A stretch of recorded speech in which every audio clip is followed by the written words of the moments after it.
Welcome everyone. This is Alex from Raising Cold, and I'm really excited today for our guest. We've been trying to lead workshops together last year. I think in May last year we were scheduled to do two workshops. Um, I don't want to butcher your name, Jacqueline Buckingham. Is that correct? Perfect. Jacqueline Buckingham.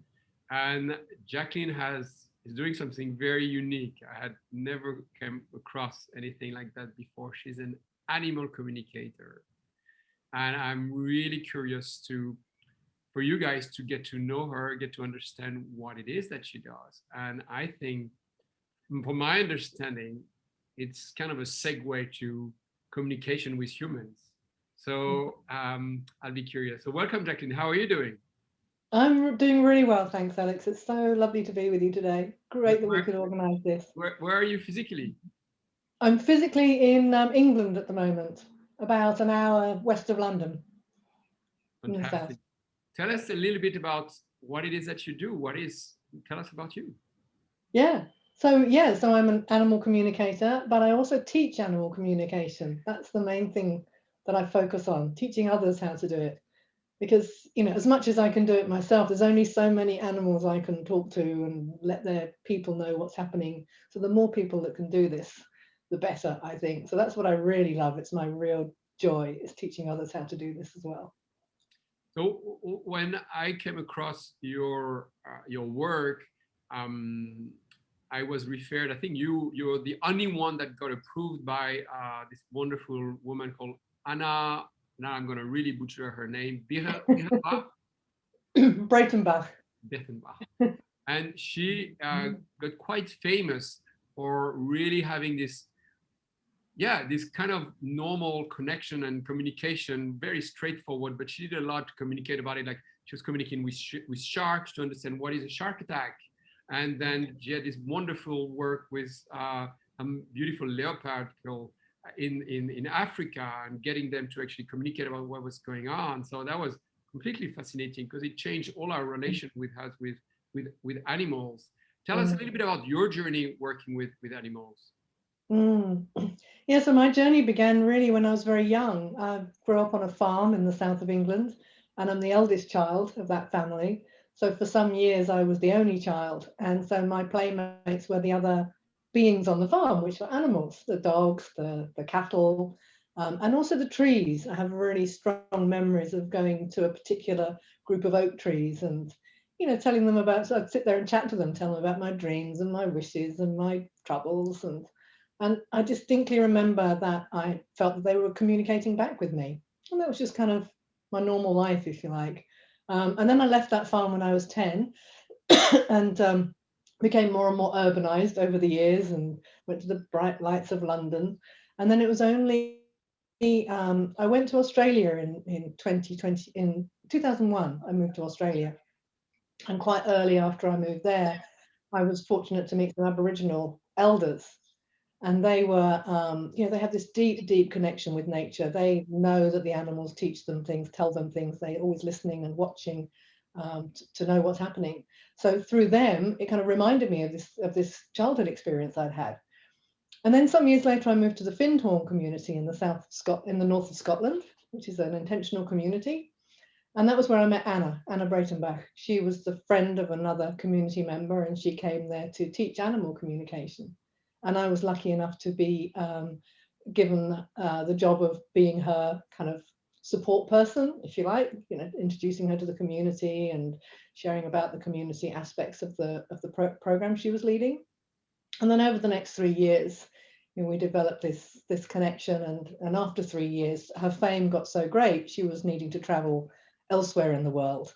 But she really wanted this to carry on at Findhorn. So she asked me if I would carry on teaching it for her. So that was how my childhood kind of natural connection with animals then turned into something that's become my work, which surprised me. It's not something I ever expected myself to be doing, but I'm really enjoying it. Okay, you're going to tell us all about it. Maybe I teach breath work, ice exposure, and all sorts of I don't like the term, but it's the one commonly used, of mindfulness practices. Basically, reconnecting ourselves with our animal self. we are animals. We are supposed to adapt to our environment. We are able to connect to our environment. And the more we develop these practices, the more we are able to not react to what's going on in life, to develop this space between the stimuli and the response. So I'm really curious to understand what is animal communication, but from my perspective of, okay, how can I be more able to communicate maybe at a different level with humans? We are energy, that's all we are. So we are able to sense. So tell us a little bit about what are the key principles of animal communication? Yeah, well, you touched on so much right there, actually. So yeah, we are all energy. So that is the way it works. It's a form of telepathic communication. So telepathy, when you break that word down, it literally means feeling over distance. So what we're doing is we're connecting with that specific being, and we're tuning into the feelings that are coming from them, that are being already emanating from them all the time. And animals are very present moment. You're talking about mindfulness. Animals just live in the now. There's no past or future for them. They're totally in the now. So we're always able to tap into how are they feeling right now? What are they experiencing right now? You know, have they got physical aches and pains? Or how's their emotional situation in this moment? So that's the basis of what we're doing. And the mindfulness practice you were speaking about is the perfect starting point, because we have to become quiet ourselves and still our own emotions and still our mind, in order that we can be a clear opening for this information to come in. You said the animals live in the now, but dogs have a memory. So and I wonder to what extent, you know, does that apply to all animals? Like they have, you know, some references. Okay, this is what happened in this event, or another human. Okay, I know what it is to interact with humans. So, you know, I wonder in your work with animal communication, how much of the history and the past of the animal is brought back to their consciousness at the present moment. Absolutely. No, they definitely have a past, a memory, and they have, you know, their past experience, as you said. So sometimes that will teach them to be, you know, wary of humans, or hopefully it might teach them that, you know, this human can be trusted. So the animals do have that. They have that experience, and it adds to the way they respond to their environment, as it would with any being. They're learning about their environment and they're remembering those things, and that sets them up for being safe in future. But when I say they live in the present moment, it's humans, you know, we tend to either be thinking about the past and something we wished we'd done, or some kind of fond memory from the past, or we're planning for the future. And we don't spend a lot of time right now here, whereas animals are just responding mostly to what's happening right here now. Now, that doesn't mean that they haven't got a past memory of other things going on in their present experience. That's also there. And so when we come with animals that are domesticated, you know, they can often have what we consider to be behavioral issues, because they've learned through their experience, their interaction with humans or other animals, to be scared or anxious, or what we call aggressive.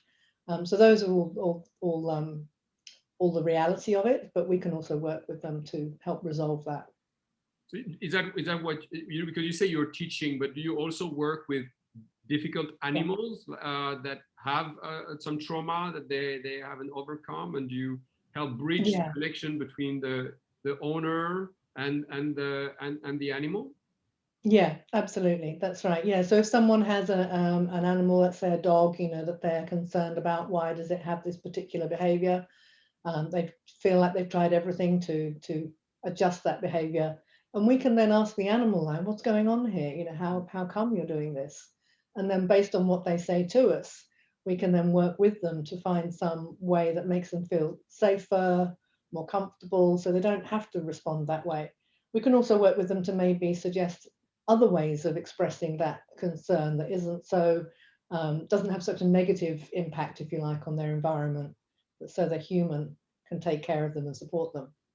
What you just said is kind of mind-blowing, because you're you know, you're communicating with animals. Can you break it down for me a little bit? Because, you know, I have two dogs, and, you know, I don't communicate. I mean, I cannot say that I don't feel I'm communicating with them. You know, I just have a little bit of interaction with them, but, yeah, it's very much a one-way communication. It's not like I'm in listening mode when I'm with them, or a little bit. So can you break it down a bit for me so I understand what it is that you do?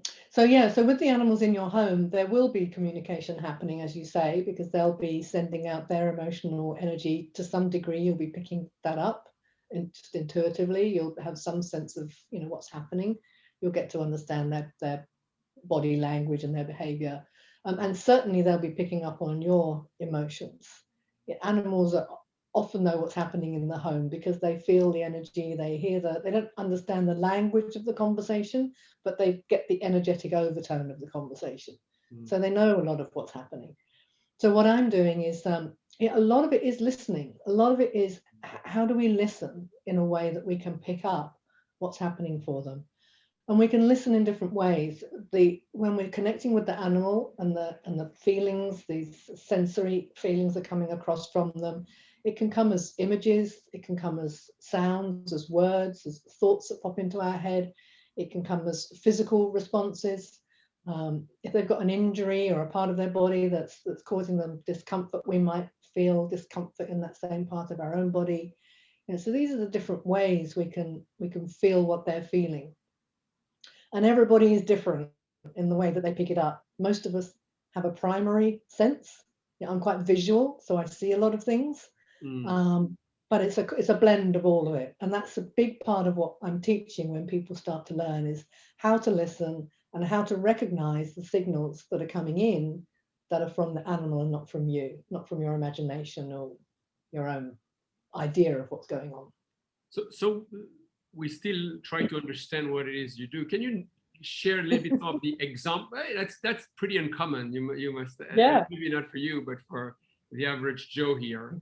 So give me some examples of how you work with some animals, you know, and like some rare cases or things that you managed to achieve with some animals, so we understand what it could what it could be about.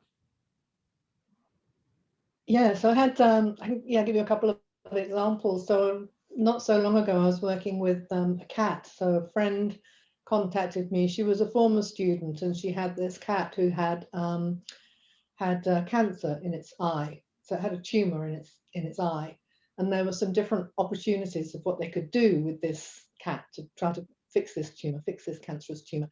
And but she really wanted to know, like, did the cat want to have an operation? In order to have an operation, it would have to start by having lots of injections of chemotherapy to reduce the tumor in the first place.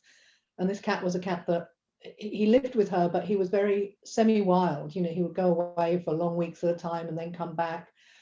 So she set out all the different options, and I sat down with this cat remotely. The cat's in Italy, so I had a photograph of the cat, and through the photograph, I need a photograph of their eyes, and through that I can connect with how they're feeling.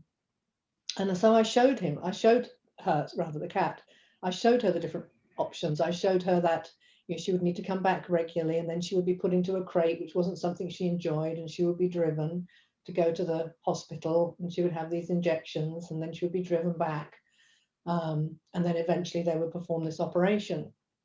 Or they could do nothing at all. Or they could remove the eye, was the other option, you know. So I showed her that as well. And then I just picked up her responses. And her response to removing her eye was that she realized she wouldn't be able to hunt anymore. And that was really important for her. I got the sense that was really important for her. So that wasn't a choice she wanted to make. So she wanted to choose the regular visits to the hospital, which really surprised her person, because her person said, you know, she doesn't come back regularly. She's got to come back once a week for these. So I had to show her that, you know, when we call you, you've got to come back. I showed her, you know, listening for the voice and returning to the house, how that would be. I kind of run a little video, if you like, of how I imagine that might be for her coming back, so she gets a sense of what we're trying to communicate to her. And she said, yeah, that would be okay. And sure enough, that's what she did. She came back for several weeks. The chemotherapy had to go on longer, so then I had to let her know, you know, we said that it would only be this long, but unfortunately it's got to be longer. And I kept her in the loop. That's also really important, so she could be an active player in it. And oh, and the other thing she asked for was that she would be anesthetized, so she didn't have to experience the journey in the car, the time at the vets, and the journey back, because that was all very distressing for her.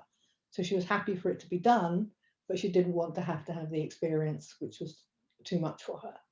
So that was part of what happened. And yeah, and very fortunately that cat, now they were able to remove the tumor and she's recovered and she's now back to a happy hunting life. And you do all that over Skype or Zoom, just with a photo? You don't even see the animal? You just connect energetically? Yeah, it was all done by email. Yeah.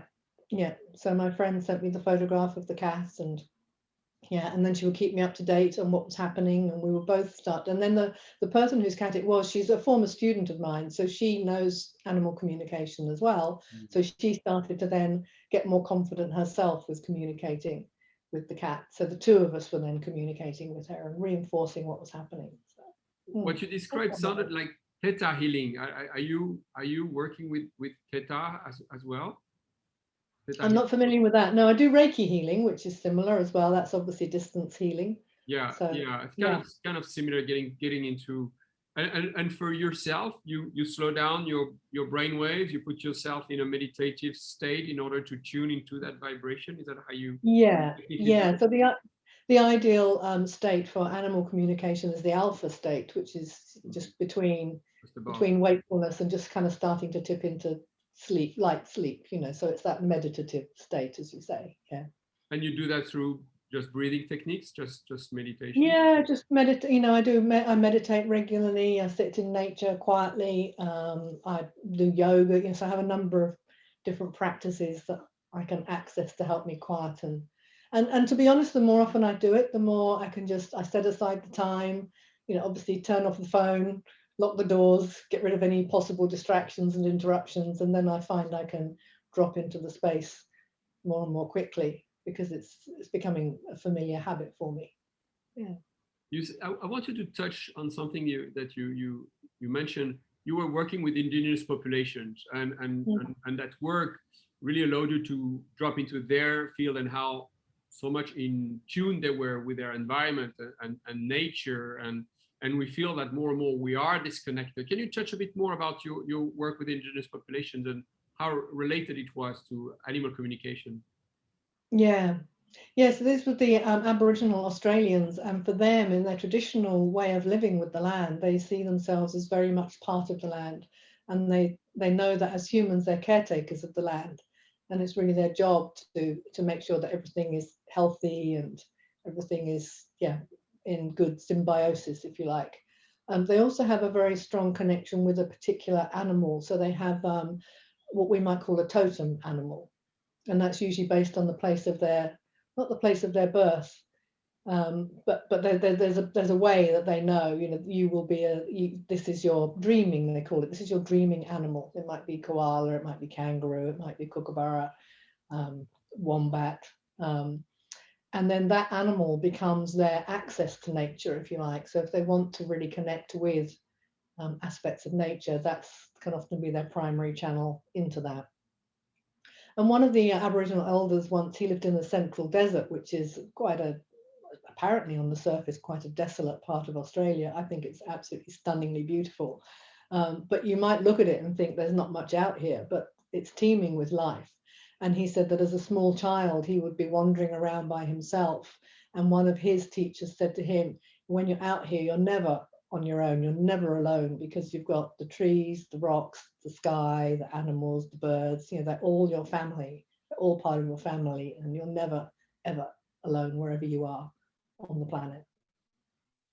I wonder to what I thought it was a beautiful way of looking at it. It's amazing, and I live in Bali, and they have a really similar principles, and I think it's the same more or less everywhere in the world. Indigenous populations have some kind of those key, pretty down to earth, straightforward principles of having connections. Here they call it Trihita Karana. It's connection between man and man, and with the same importance, connection between man and nature, and then connection between man and God, whatever you want to call it, so some kind of spiritual being. Is like accepting that there is more than matter. There is more than we can just simply understand, and staying in that gray area where I can't really explain it all, but it just is. And I wonder to some extent how it is for you, maybe in your everyday life, kind of a way to improve your overall communication with humans.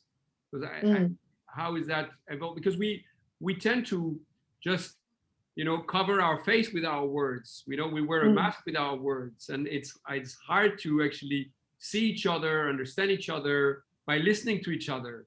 Because you know, I portray who I want you to see. You know, I'm now defining for everyone some kind of a role, and this is what I'm giving you, but that doesn't tell you who I am. So in a way, if we were not talking, we were just looking at each other and feeling each other, you would probably get much more information than whatever comes out of my mouth, which, you know, is my subconscious, etc., etc. What is your take on all that, and how does that is that part of things that you touch in your work? Yeah, absolutely. That is a big part of it as well. So with human to human communication, the statistics show that there's a very tiny percentage of our communication that is the words that we use. I think it's something like 7%. It's certainly less than 10%. And the rest of it is the body language, the emotional content, the meaning behind the words, if you like, the intention. So actually, you know, what are you intending to communicate with me? So that's all of what we're picking up anytime we're communicating with a human. And if you take away the words, the rest of that is what we're doing with the animals. So it's actually not that different, really. It's just that we've got very, you know, we put so much emphasis on the words. And as you said, you know, we use words to paint an image of ourselves that we want people to see, we want to project to the world. And the other thing that happens is that when we're listening to someone else as a human, we often don't really listen. We think we know what they're going to say, and then we listen through that filter, if you like, you know, oh, I know what you're going to say. So I'm only half listening because I've already decided what you're going to say to me. So this is why we get so much confusion in human to human communication. So a big emphasis And on I words. listen to talk. I don't listen to listen. I listen with the intention of responding. So, you know, I'm not 100% with you. I'm already, okay, now this is kicking in something. And now I don't even listen to you because I'm forming an idea that I feel like it's important to share. So interesting. So what has changed in your personal life, in your human interactions with your partner, with, I don't know if you're, you know, friends, kids? Tell me a little bit about how you're applying that to your everyday life. I guess mainly it's changed with obviously through my connection with nature and my appreciation of nature and animals, and just really recognizing how complex they are and sophisticated in their experience of the world, and really not that different to humans. They have the same needs and wants as us. And so through that, I think that's what's changed my relationship with humans the most, is really just that appreciation of the natural world. And I hope, and I know to some degree, that does rub off on the humans around me, if you like. So encourage others to slow down and to notice more and to be certainly more aware of their own animals and how they are. In terms of my human to human relationships, you know, I hope I'm a bit more aware of, you know, the language and the communication and the tripping points, if you like, between us humans, some of which we've just spoken about. You know, and I'm a human like anybody else. You know, I still live in the past and the future quite a lot, and I'm not always present moment. So yeah, I'd still make the same innocent mistakes in communication that other humans make. But yeah, I think it's certainly deepened my experience of my relationship with humans, and I'm a lot more tuned into how others are feeling. If they say something and it sort of doesn't seem to match up with what I'm picking up in their energy, then yeah, that's something I might say, you know, sure that's how you're feeling, you know, is there something else you want to say there? Yeah. Nice, nice. One of the things that we touch is authentic relating, and it's really that idea of getting someone's world, being curious and being open, and not being there with some ideas, so getting out of my own body so I can really hold the space for that person to explore themselves. And I feel that it's pretty close to what you're describing with animals, but I guess with humans you can have verbal exchange that confirm or infirm some facts with animals, it says at a very intuitive level. Do you so it is telepathy, right? This is exactly what it is. Do you want to Yeah. talk a little bit more about the science behind telepathy? Yeah, so really it's you touched on right at the very beginning, you know, everything is energy. Everything in this physical universe is made up of vibrating energy. We're all vibrating at different speeds, whether it's a human being or an animal or the chair we're sitting on, or you know, everything's vibrating energy. And so in terms of, you know, connecting with another, it's literally tuning in to that particular frequency, if you like, of that being. And the information's traveling across those energy waves between us.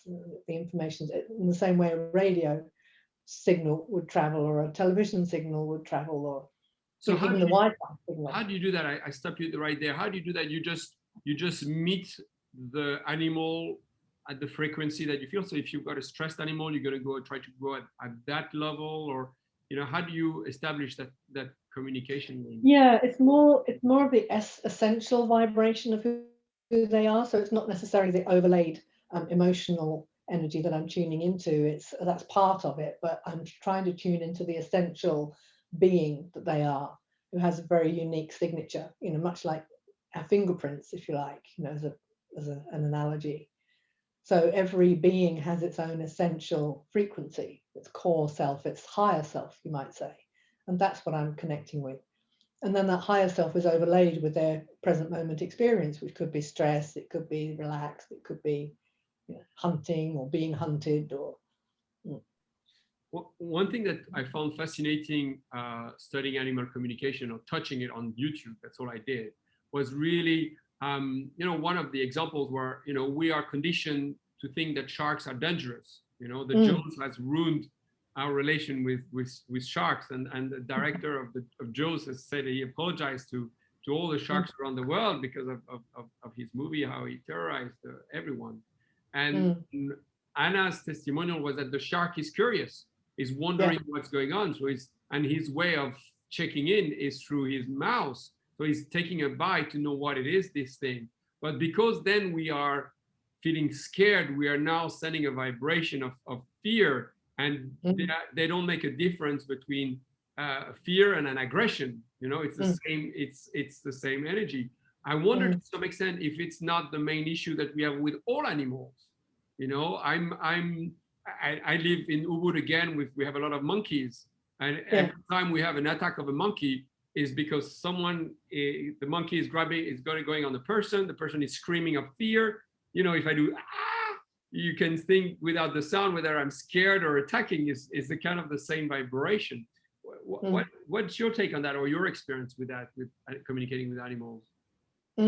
Yeah, absolutely. That whole fear response is a huge impact on our relationship with animals. So I've noticed, bringing it back to a domesticated level, you know, people who are scared of dogs, you know, they're often, unfortunately, that fear response that a person who's scared of a dog has triggers a fear response in the dog, because all they're picking up on is fear. They don't know why they need to be scared. They just know they need to be scared. And often that fear response can be dealt with aggression. You know, I need to be scared, there's something to protect myself from, so I'm going to bark, you know, and then it becomes a self-fulfilling prophecy in a way. The scared person now has a reason to be scared because here's the dog that's barking at them. And with that exactly same dog, I have this experience often in my family. One of my brothers, my eldest brother, has the most amazing way with dogs. He's just so calm and loving and kind with them, and they often foster big dogs, Dobermans, and these sorts of, you know, huge dogs that have had aggression issues, and they're never aggressive around my brother. They're always like putty in his hands, and it's simply because he's just loving, kind. He sees them as just these beautiful beings, and he has no fear of them. He has authority, but he doesn't have fear. And I see the dogs just relax around him. They feel safe. They don't need to be scared. So yeah, see it a lot. It's really the same with humans. You know, you go into a dark alley, the person who's going to get attacked is the person who's scared, because the attacker feel that, oh, this is an easy prayer. This person is scared. I can feel that. Boom, I'm going to go for it. Or I'm going to rob a house. Okay, that feels that this is the place. So really, it's that idea of kind of guiding us and teaching us how to control our emotions in order to guide what kind of vibration we're sending out, and whatever vibration I'm going to send out, I'm going to receive the same. So I wonder to some extent whether this whole animal communication pathway is a really great segue to become closer to our true nature. Do you find that with the people that you train? Yeah, absolutely. Yeah, that's one of the pieces of feedback I get the most often, is how it's really changed their relationship to life generally, to the obviously to the natural world, but just to life generally, which is something that is a surprising outcome, if you like. Yeah, and that whole fear response thing, or the picking up on the emotions, this is one of the hardest things sometimes when I'm working with an animal that has a particular behavior, because their people will often have labeled it, you know, they're nervous, they're anxious, they're timid, they're aggressive. And then the dog's picking up on that all the time. So it's reinforcing the behavior, unfortunately. You know, so it's like, how do we stop calling them by those things so that they can be more than that, you know, not being scared or anxious. So these are the sorts of things that people discover when they come to do the course, that, you know, how we are with them can have a really big impact on how they are with us. You touch that, you know, how we name things, you know, I am scared. This is how I'm defining myself. Or in that beautiful documentary, Diablo, okay, you give that name to an animal instead of, you know, spirit at the end, and oh, that changes everything. So the way we name things is, and especially when you bring it to ourselves, you know, when you define yourself, says I am tired, I'm sick, and you know, you're really projecting that. So it's really kind of really acknowledging that, so we can, you know, move away from that narrative and create the next one. Yeah, absolutely. Yeah. Tell me, Jacqueline, about what's going on in your workshops. You know, I think one of my intention is to help you promote your work. Tell me a little bit about what's going on there, so we get an idea of what's happening when we work with you. Yeah, so in the workshops, what I'm doing is I'm obviously teaching you more about what animal communication is. I go into more depth about that. I explain how it works, the different ways that we can receive the information from the animal, the different ways that the animals are sending information to us as well. They have their own language beyond what comes out of their mouths. So what are some of the different ways that they communicate? And people will learn how to telepathically connect with an animal. We use photographs. We do it remotely using a photograph. So they'll get plenty of opportunities to try that, to practice communicating, connecting with an animal, just seeing if they can pick up on its feelings to begin with. And then we'll start to ask some questions and seeing what information they're picking up on coming back. And it's astonishing, you know, people will come and they will think, oh, this is not something I can do. And they're always surprised, like, wow, I can't believe I picked up so much stuff. That's just incredible, almost like magical. It's lovely when they see that happen. And then I teach you different ways of using it, you know, so how to actually interact with an animal to get the information that you'd like to find out, how to then work with them, especially if it's behavior. You know, we can use it in so many different ways. So I also explain the many, many different ways it can be applied in day-to-day life. And so the people that come to my courses can vary from people who have animals themselves to people who work with animals, maybe, you know, veterinary nurses, or I've had a couple of vets as well, dog trainers, dog walkers, dog groomers, people who work in rescue places, either with wild animals or with abandoned animals. So there's so many different ways it could be applied. So we cover a lot of that as well. And then, yeah, lots and lots and lots of practice. It's fascinating world, and then do you do things like, okay, I would like the dog to go pick up the ball now, and I'm telepathically communicating an action? Is that some, because you talk about listening to the animal and connecting to the feeling of the animal, but is that also because, you know, in telepathy I've played with that also with the kids, you know, I say, I would love someone to go get me a glass of water right now and see if that works. If I can put it out there and say, hey, Daddy, are you thirsty? It never worked. Yeah, just to be clear. But bastards. But I wonder, what is the range of what's possible with that practice? Yeah.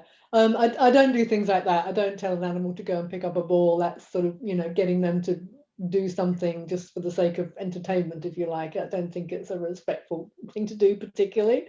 They are obviously in control of their own decisions about what they do and don't do. But what we do see when we're communicating with them, and what we see is maybe a change in their behavior, in a change in the way that they are around people, they're more relaxed, or if they stop the behavior that was bothering someone.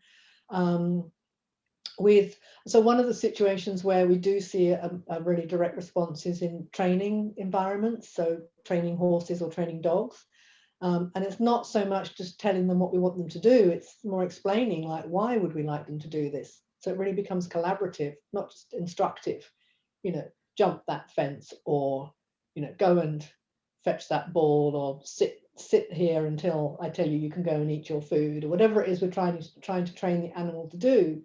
It helps if we can explain to them the reasons why we'd like them to do this. And then they can consider, is that something they'd like to do? They might still say no, but it is more likely to have a good outcome. We have a question from the participants in the live. Johnny is asking, what do you do with a jealous dog that has killed a stepsister? I think that's what he was. So what do you do in that situation? A dog that's killed another dog in jealousy. Yeah, in family. Yeah, so that's in those sorts of situations, you probably I'd start by finding out from the dog, why it did that, what's the cause of the jealousy. I'd work with it to try to resolve that. So I don't know, who knows why it might be jealous. Maybe it's afraid that it was the only one that was loved, and now this other animal's come in, and now it's not going to have the love of its humans anymore, or not going to have the attention. So just reassuring it and finding out what it needs instead. Also letting it know, like, what's the impact when that happens, when it does behaves like that, what's the impact on the humans around it, on the other animals around it, and sharing with it the feelings, because they're not always aware of the negative impact that their behavior has. I mean, this is a pretty extreme behavior, a dog that's killed another dog. So that's, there may be some underlying psychological issues with that dog, who knows? And it might be something a bit more strong that animal communication alone can work with, maybe behavioral therapists as well. Yeah, that's quite an example. That was. It is. That's a big one. Jacqueline, what else do you want to share with us today? I give you the space. Is there anything that around your art that you feel wanting to share? Maybe your message around what you do? I think the main thing with this work is I just love for myself and for other people, is really giving a voice to the animals, and having this. The more people that can understand that animals, they really have needs and wants exactly like us. A lot of their behavior is just, they're trying to fit in with our world. They're trying to do the best they can. 9 times out of 10, they just don't really get our human world. So the more we can work with them and explain that, it just creates greater harmony between all of us. And I think that's a wonderful thing. If we can all live together more harmoniously, humans with the animals, then that's got to be a good thing. So that's why I love doing this work. And the more people that learn to do it, I think the better the world's going to be for all of us. Yep, ma'am. And once we've sorted the animals, we can take care of each other. Yeah. Well, I think it will have a knock-on effect as well. I think if we're more open-hearted and tender towards those little furry beings, then I think that's definitely going to flow out to each other as well. So how do we get in touch with you? So on my website, is www.understandinganimals, that's all one word, .org. So that's a place where you can find my courses, you can get in touch with me there. I do have some online trainings coming up at the moment, with all the COVID changes, I've had to adapt it to being online, and it does work really well online. And one of the nice things about being online is the variety of animal lovers from all over the world. that can join in. So I've had students from Australia, from Bangkok, from America, from all across Europe, South Africa, all online together. And that's a really lovely thing, to have this connection with other people all around the planet like that. So yeah, so there are details on there of the courses I'll be running through the year. And I have a Facebook page as well, also called Understanding Animals. Jacqueline, did you believe all so this those work, are the places you can find. Did you believe all this work was possible online before the pandemic? No, I was quite resistant to being online, actually. You know, I saw other teachers were going online, and I was like, no, this needs to be a face-to-face thing. I like working with people. And I have to say, when I do it online, it's not just recordings. It's not recordings that you watch and then you read the PDF. I don't do it like that. I do it live on Zoom, exactly as I would be sitting in a room, in a venue with my students. And for me, that's the only way I ever want to teach. I want to have that personal relationship and the direct coaching, and yeah. So that's the way I like to work. Yeah, that's how I work so far. I'm evolving, but that's what I've done. But it's a lot of your energy and your time as well. Do you have pets? Unfortunately, I don't, because I was traveling so much with my work before COVID hit that I couldn't really have a pet, because I was just away too much.